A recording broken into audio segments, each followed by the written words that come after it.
So, what do you want to talk about?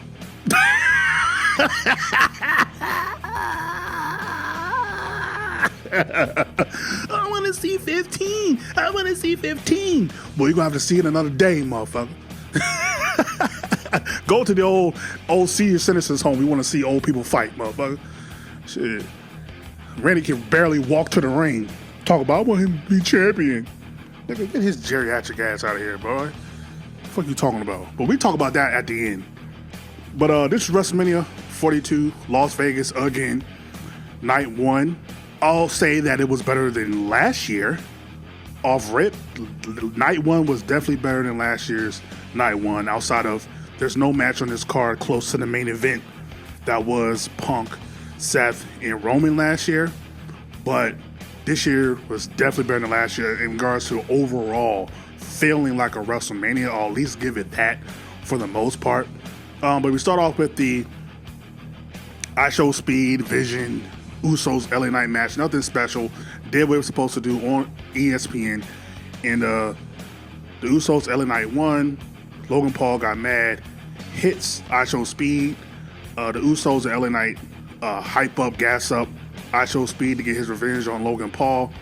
And IShowSpeed does a splash through the table on Logan Paul, which is their WrestleMania moment. I hate when Cole, and I hate when they started, I want to say they started doing that maybe during the 30s.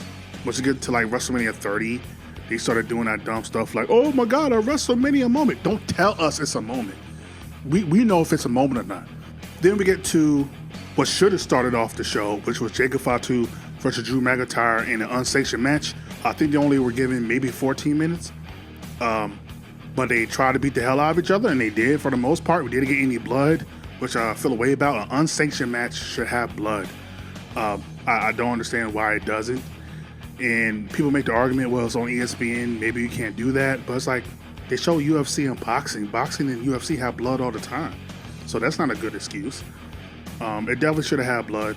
It didn't feel like a finale to a feud, and they've been feuding since, what, January at the top of the year? But the right call was made of Jacob Fatu getting the win, doing a, I forget what his finisher is called, but doing like a moonsault. Well, I call it a BME. Shout out to Christopher Daniels. A BME through the table onto Drew McIntyre to get the win. But also, next we have the women's tag team match.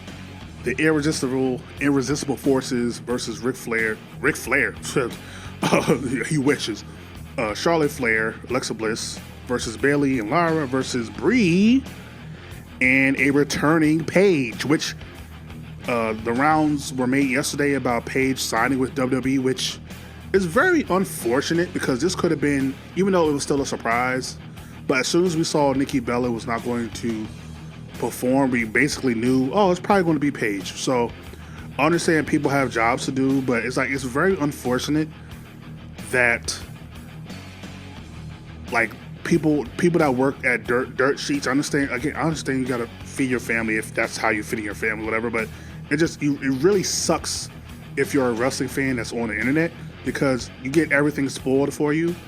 And even though I wasn't like clamoring for a Paige return, it would have been a more of a surprise to see her.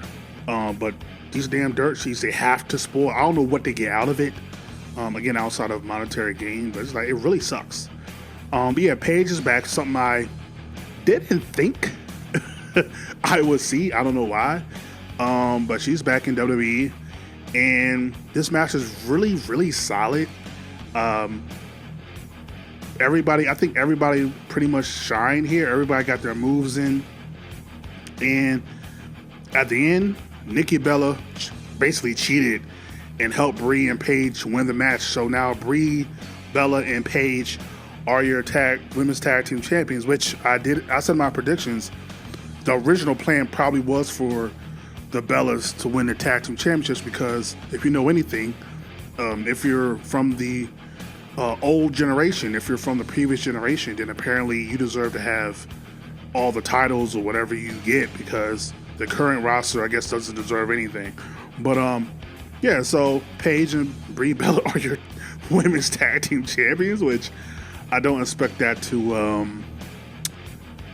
really be good for the women's tag team division, because no disrespect to Brie Bella, but she's never been the best in the ring. Paige, she is solid, but I doubt they'll have any real chemistry. So we're already putting Paige into a tag team that she doesn't need to be, when you could be using her to work with the younger stars. But yeah, it's very unfortunate. I really hate that. Again, this company they've been doing it for the longest time now. Any vet, even though Paige is only like 33, I'm like, damn, she's only 33. I forgot that she was young when she got into the game. But yeah, like apparently, anytime an old vet of yesteryear comes in, they gotta win the title. Like F the current roster. So I really feel a way about that. I really wanted Bayley and Lyra to win, because that was their story. It was their story to win that match after Bayley and Lyra not getting their opportunity last year.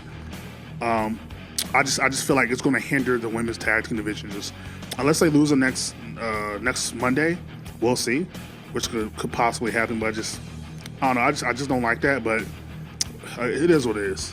Then we get the women's Intercontinental Championship match between AJ Lee and Becky Lynch. I'm still shocked that we did not make this a stipulation, whether it's a ladder match, last woman standing, street fight, something.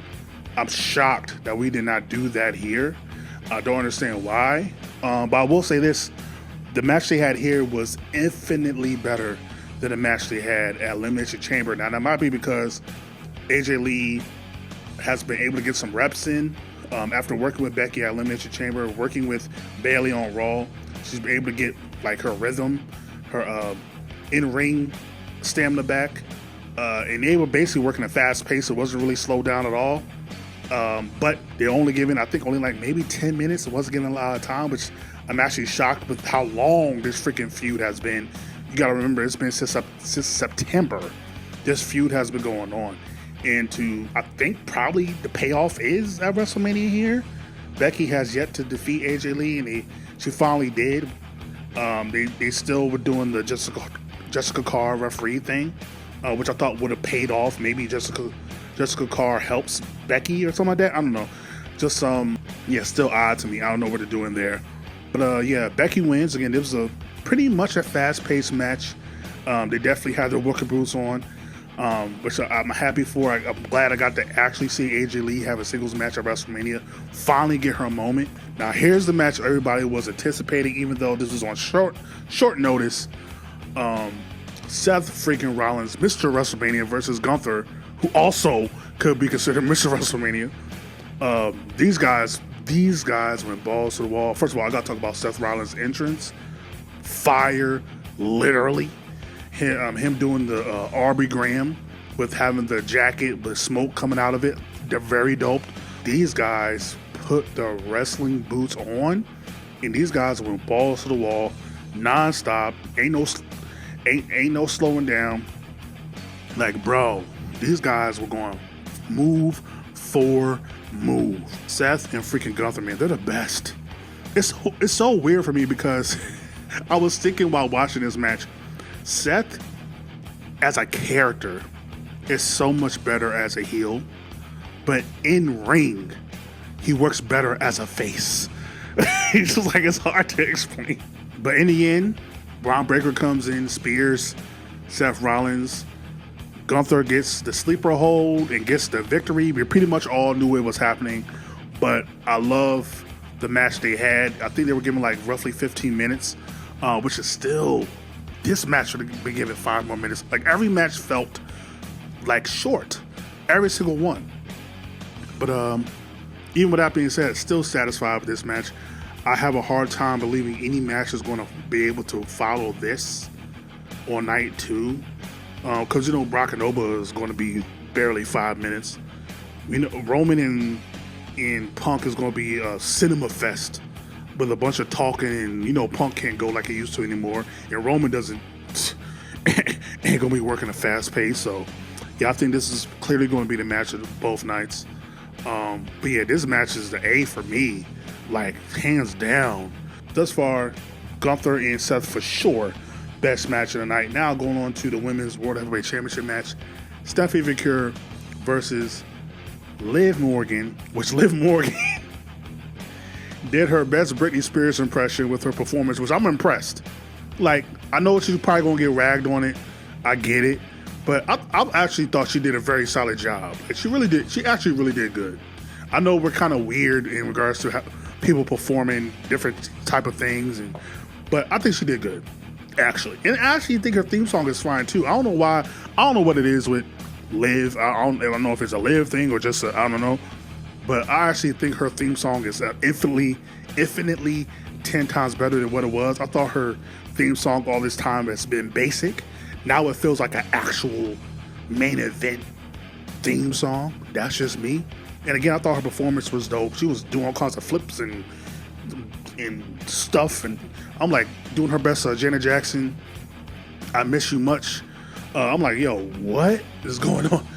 And I was like, damn, like, you need to save your cardio, bro. Like, what's going on? But then I forgot. She's not Jey Uso. I think she'll be fine. Of course, Judgment Day comes down. Raquel, Roxanne create a distraction and eventually leads to Liv Morgan beating STEPH VAQUER and becomes your new women's world heavyweight champion, which I'm happy for Liv. Finally got her singles match at WrestleMania as well, just like AJ Lee. I'm so happy for her. It just sucks that they didn't get enough time. Like, they only got 10 minutes. This whole, say what you want about the rivalry, but I'll say within the past month, they did everything they could to make this feel really heated and important. And the fact that they only gave these women 10 minutes, it's like, what are we doing? Like, again, deserve more time. And now, for moment of the night for me, moment of the night for me, John Cena comes out there, does the attendance, but then surprisingly, Bianca Belair comes out there. Now, when she did that, I said, I'm like, well, John Cena already did the attendance, so why is she coming out here? And I thought the next time I would see her, she would interfere in a Jade Rhea match. Come to find out, Bianca Belair is pregnant. So definitely congrats. First of all, I don't know how you're pregnant and still have abs. Don't know how you do that, but she somehow did it. I'm so happy for Bianca in Montez. I remember them talking, I think 3 years ago when they was doing their reality TV show, how Bianca wanted to have a child, which is crazy because also I remember Naomi last year talking about she wanted to be a mom. So I'm just so happy for Montez and Bianca, and glad that Montez, since he's not being used on TV, at least he get to be with Bianca and be there for her through her pregnancy. So that's very dope. I'm just so happy for them. I could care less about her returning. As much as I miss her, I'm more happy for her to be one of the most precious things you can be in the world now as a parent and a mom. So happy for her, man. So dope. I don't know when we're gonna get her back. Who knows? But yeah, it is Bianca. If we've seen, has been a hard role to fill. You can't, in my opinion, since we're talking about it now, I'll talk about it now. Bianca Belair, in my opinion, is the greatest women's wrestler of this generation. Since the Four Horsemen, she is it for me. No disrespect to Rhea Ripley, but Bianca just has a different it factor in terms of on the mic, in the ring, as a persona, as a face of the company, that I don't think anybody else has. So that is so hard to try to replace, and I don't think they have anybody right now that can replace that. Man, I'm so happy for her. But now on to the main event of the evening, Randy Orton versus Cody Rhodes. But yeah, this match was intriguing. Pat McAFee, of course, was being obnoxious, and they told the story of Pat basically trying to get involved to start off the match before the bell rang, and Cody basically got his revenge. Crossroads to Pat McAfee. Jelly Roll comes in, splashes Pat McAfee through the announce table. Bada bing, bada boom, we're done with them. I'm so glad they did that. But yeah, Cody and Randy had a typical Randy Orton match. I'll phrase it that way. It was very slow and plotting for the first like 10 minutes because that's what Randy Orton matches are. But you want him as champion, by the way. But okay, cool. But yeah, they were telling a story that actually Michael Cole brought up the rumors that's been reported that Randy Orton is dealing with an injury and is hurting, and they actually made that part of the match, which Randy Orton was selling his back a lot, which he's kind of really been doing ever since he came back. Damn near every match he's selling the back, really. So that's really nothing new. But I love how Cody, throughout this entire match, did not let up once. Not once. Wasn't even really hesitating. Really, like Cody, he sometimes he wasn't even hesitating. Like, he was going for the back, going for the kill the entire time. And it got very interesting by the middle of the match.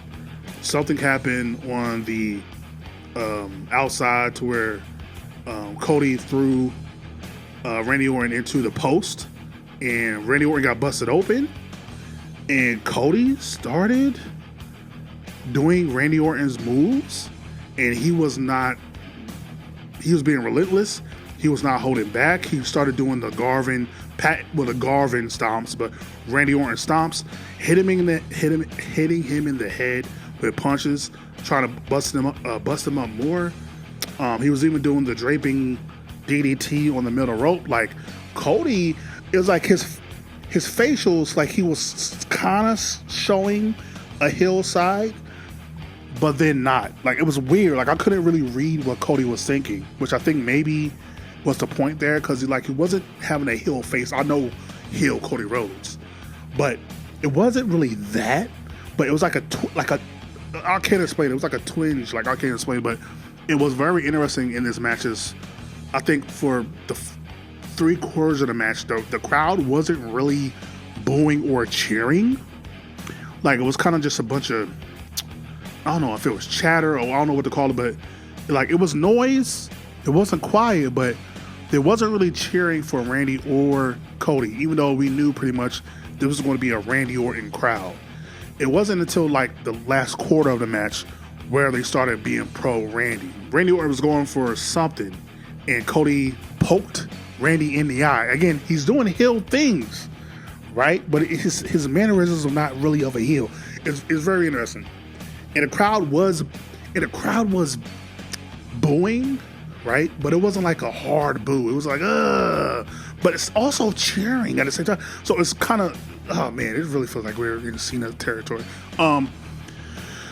But yeah, Randy Orton got poked in the eye. He couldn't see what was going on, and he RKO'd Little Nate, Charles Robinson.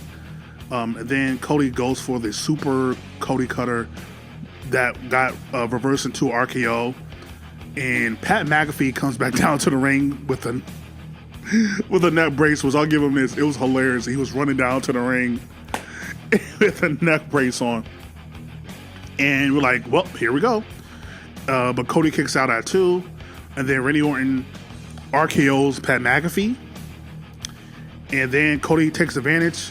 Crossroads to Randy Orton, 1, 2, 3. Cody Rhodes retains the title. Exactly what needed to happen. Again, going back to what I said in my predictions, you can't have Cody lose with the same mistake that happened last year. Going into WrestleMania 39, he didn't have a plan B and wasn't prepared for what Roman was willing to do to use his family to retain his title. Going into WrestleMania 40, like Seth Rollins told him, he found a plan B. So going into WrestleMania 41, he thought it was going to be one-on-one, and it wasn't, and he didn't have a plan B. And he couldn't pull the trigger. This year, he pulled a trigger the entire match, dominated the entire match, even knowing that Randy Orton was probably dealing with an injury and did not care. They called back to last year and called back to every time Cody Rhodes has a feud getting low blowed. He actually stopped Randy Orton from low blowing him, and he low blowed Randy. Like, that's great storytelling. That's what your top guy should do. Learn from past mistakes. Don't make the same mistakes twice. That's why I love this match, even though I don't like the first 5-6 minutes. This is what this match was supposed to be. Without the Pat McAfee stuff, this is what this match should have been all along. If we go back from the heel turn with Randy busting Cody Rhodes open, this is what this match should have been all along. This is what should have happened all along. So I love it. Again, people gonna be mad. Again, you could turn Cody heel. I don't give a damn. But I just feel like he needed to have his time, win at WrestleMania, retain his title as your top guy in his prime. Randy Orton will be fine. Yeah, this, I think, I'm actually interested to see what, I forget his name, but the dude that did the grade for WrestlePalooza from ESPN that gave it a C+, was actually not allowed in, didn't get his credentials, which, again, shows how much this company refuses to take any type of criticism, refuses to take any accountability for the piss poor shows they've been giving the fans, and continually authoritarianism ways of the current regime in the White House. So it's not shocking. Vince was like that too, to a different degree. But I'm very curious to see what the ESPN journalists will give this show, which I probably would guess would be like a B-. Again, because nothing special really happened. Like, Bianca moment was dope. I think the main event was actually very, very good. But outside of that, Paige comes back. Okay, that was a return, but everything else was just, nothing was given time to actually really be something. Outside, like Seth and Gunther, even, I feel like could have been given more time. It's just, I don't know, just the specialness of WrestleMania just is gone. It just feels gone. Like, it just feels gone, man. It just feels gone. Yeah, it's too corporate. It's too capitalized. It's too much commercials, ads, capitalization. Like, it doesn't feel special anymore. It just really doesn't. And I don't know if it's because of the builds. I don't know if it's because of the lack of wrestling. It really doesn't feel special anymore. Like, tonight felt like it did last year, except it was slightly better. But yeah, I don't know, man. I don't think that feeling can come back, bruh. I don't know. Which is interesting because I think SummerSlam feels way more like a WrestleMania than WrestleMania does over these past few years. But let me know how you feel. What do you give this show? Again, I'll say 6.5 out of 10 if I'm being very complimentary or very gracious, maybe 7 out of 10. But again, it's missing something. It's missing that magic. But yeah, like, comment, subscribe, share all the things. Welcome to the High Beach. There's Hayes Arcade, your hardcore casual fan. If you're not down with that, I got 2 words for you. Suck it.